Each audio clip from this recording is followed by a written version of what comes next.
What's up mga tol? Tara, samahan niyo ako ulit sa biyahe ko. May pupuntahan tayong isang paboritong tambayan daw ng mga pitikeros at mga riders bago umakyat ng Marilaki. Tara, punta tayo ng Antipolo. From Bulacan, biyahe tayo papuntang Antipolo para mabisita natin yung paborito daw tong tambayan ng mga pitikeros at riders ng mga pumupunta sa Marilaki. Samahan niyo akong alamin kung bakit nga pa paborito nila itong tambayan. After ng halos 2 oras na chill ride from Bulacan, nandito na rin tayo sa Antipolo. Nakita niyo naman, napakaganda ng view dito mga tol. Ito yung una niyong madadaanan bago kayo umakyat ng Marilaki. At ito na nga tayo sa Cafe Marilag, ang paboritong tambayan ng mga pitikeros at riders na umaakyat ng Marilaki. What's up mga tol? Maraming salamat sa pagsama sa akin sa pamamasyal at throttle therapy. At ngayon nandito tayo sa Cafe Marilag dito sa Antipolo. Kasama natin ang owner ng Cafe Marilag, si Miss Melay. Hello! Well, thank you so much po, Miss Melay, sa pagpapa-unlock na interview. Alam ko po, super busy kayo. Siyempre, gusto ko lang po kasing ma-share sa mga viewers natin, followers natin, yung how inspirational yung journey nyo dito sa Cafe Marilag. So, may mga questions po ako sa inyo, Miss Melay. Sure. First question ko po sa inyo ay, sino si Miss Melay? Ako si Melay ng Cafe Marilag. Bali, I have 2 kids. Isang Hapon, isang Amerikano. Ako kasi yung makulit. Kasi ako yung pwede kahit saan. Co-girl, sabi nga nila.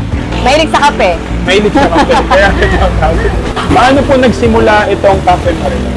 Well, nagsimula ang Cafe Marilag year 2021. Pandemic pa yun eh. Pandemic? Oo. Nag-start ako ng business bago mag-pandemic ng PisoNet. Kaso, hindi siya nag-click kasi nga nagkaroon ng lockdown. So, naisara siya ng 2 years. Kasi bawal yung mga gathering, no? Bawal din yung mga bata lumabas. Kaya yun. Mga exam. Yun, kahit na pandemic, so nakakit ako ng Tanay. Yun, nakakapagkape-kape din ako doon. Tapos, nauso yung coffee dyan na yung gamit mo lang scar. So, parang mga yun. moving coffee shop.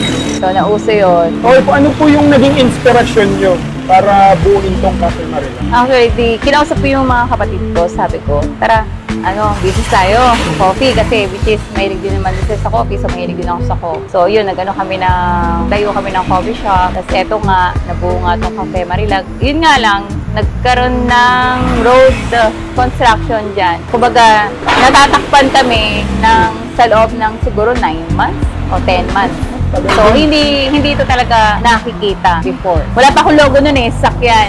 So, gala-gala lang ako sa taas. Nung okay na yung road dito, so doon ako nag-start na umakyat sa taas. Nagpalagay ako ng sticker ng Cafe Marilag sa sakyan. Tapos, sumali ako sa mga grupo. Parang advertising, no? Oo. Yung logo dun sa sasakyan ko. Yun. Bakit po Cafe Marilag yung pangalan? Ano po ba yung meaning nito sa inyo? Cafe Marilag. Madami nga nagtatanong nun eh. Hindi nila alam yung Marilag. Ano yung Marilag? Kasi nga, sobrang tawag doon, malalim na Tagalog siya. Sabi ko, Marilag, it means it's beautiful, maganda. Kung nyo, pumatok yung kantang Marilag. Oo nga eh. Sakto nga may trending na kanta na Marilag yung title. Parang sakto, parang matchy dun sa... Kaya bisa, pag nakikita ko dyan sa daan, yung mga bata, pag nababasa nila yung sticker ko, Marilag, kinakantahan ako.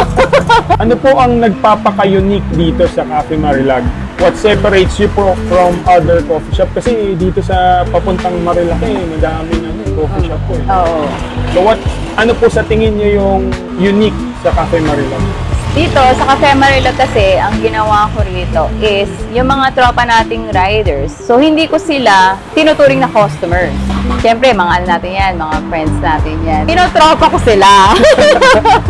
Which is, nung before kasi, nung kabataan ko, matropa ko. Pero, ewan ko ba, karamihan lalaki. Lalaki talaga tropa ko eh. Outgoing po kayo siguro. May pagka-boyish ako eh. Ayun. Kahit na 4 wheels yung gamit ko, ewan ko ba, ba't naging tropa ko, puro mga 2 wheels? Kaya nagugulat sila, kala nila pag tinatanong nila ako. Nagtutuwils ka ba? Hindi, 4 weeks old. Pero tropa mo, ay ganun talaga. Tinotropa ko sila. So dito, feel at home sila rito. Lalo sila Jerox, yung mga tambay nating pitikero ng Palo Alto. Every week, after nila mamitik sa taas, yan, tatambayan sila rito. Sila RPT. Tapos, siyempre, yung sa coffee natin, may sarili akong timpla. Kasi, siguro lahat na yata ng kapihan dyan, natikman ko na eh. Yung iba, minsan, pag galimbawa nagkape ako, nagpapalipitate ako agad. Sabi ko, adik ako sa kape, pero nagpapalipitate ako. Sabi ko, siguro sobrang tapang. Tapos, merong iba, hindi ko nauubos. So, kinukuha ko yung tamang timpla niya. Kung paano na hindi mauumay yung customers. Pag uwi ko niyan, dito na ako niyan sa baba. Mag-shots na ako niyan. Aaralin ko yung timpla. Karamihan, sa customers namin, ayaw nila ng sobrang tapang. Siguro, ilan lang yata yung customers ko na gusto nila ng, na matapang. Ilan lang. So, yung iba, parang nagpapadagdag ng shots. Mostly kasi ngayon, pag sinabi mong coffee shop, hindi lang yung coffee talaga yung pinupunta ng mga tao. It's the ambience of the Ambience place, din, diba? yes. So, ngayon, eto, binago ko yung design ng Cafe Marilag kasi maano nga ako, mahilig ako sa DIY, mahilig ako mag-ayos. Year 2025 naman, so, ibang ano naman tayo. Parang sobrang cozy nga nung place, Miss Melay. Parang masyadong homey. Parang nasa bahay ka, nasa garden. Ayun, oo. Ganun yung mafe-feel mo. I think yan talaga yung hinahanap mostly ng mga tao aside dun sa food and drinks. One nila is yung the vibe and ambience. Oo, yung ambience din. Cozy, tapos ano pa ba? Kasi sa baba, binago ko na rin yung kulay eh. So, ginawa kong green, and then yung chocolate Parang na earthy, Oo. bagay na bagay. Ganun lang. Alam niyo ba guys, merong dito parang view na malapit to sa bundok. Soon, abangan nyo. Yung Marilag, mababago. Naku, grabe. Ako may part to. Meron daw surprise may pasabog. Kumbaga, mababago tayo ng pwesto. Pero mababago din yung design natin. Mas, mas nature ang dating. Exciting yan mga tol. Abangan nyo na lang yun. Pwede niyo po bang i-share sa amin yung pinaka-memorable na moment o milestone ng Cafe Marilag? So, nung una nga, di ba sabi ko, nagkaroon ng road construction dyan. So, actually, nahirapan talaga kami. Baka ng customers. Unang-una, natatakpan ng Marilag. Pangalawa, nawalan kami ng parking. And then, yung sasakyan ko, dati nakapark dyan, hindi ako makapag-park. Kumbaga na ipapark ko siya ng ilang buwan sa kabila. Yun. Dahil gawa nung Parang yung pansado. Oo, may harang talaga. Hindi talaga siya madadaanan. Hindi talaga siya maladaan. So, kumbaga kahit na gano'n, laban lang. So, nagkakaroon din kami ng upside down. Pero, syempre, enjoy mo lang eh. Yun ang kailangan mo eh. Enjoy mo lang. Huwag mong isipin na, ay, ganito, ganyan. Hindi. Enjoy mo lang yung kung ano yung gusto mong gawin. Ngayon. Ay, lahat naman po nag-start from scratch. Oo. Wala namang champion agad. Oo, agad. talaga. Kumbaga, kada natututo ko eh. May natututunan ka. Along the way. Yun. Narinig niyo yun mga tol Sobrang inspiring nun. Kaya kayo, kung mag-business kayo, mag-scout muna kayo dito sa Cafe Marilag. Yun. Ask kayo ng tips from Miss Melay. Ano ang pinakamasayang parte ng pagiging owner po ng Cafe Marilag?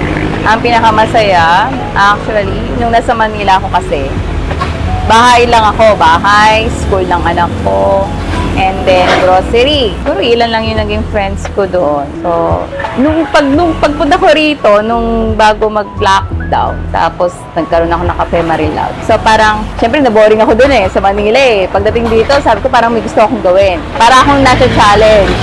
May mga gusto pa akong gawin. So yun, dumami yung kaibigan ko. Dumami yung mga riders nating tropa. Bale sa Manila po talaga kayo nakatira? Oo. Bumalik ako rito 2013, balik na naman ako ng Manila. Tapos lockdown, balik ako dito. Kasi dito, nung lockdown, nakakalabas-labas kami dito. Not like kung sa Manila ka, Sa Manila, bawal talaga po. bawal.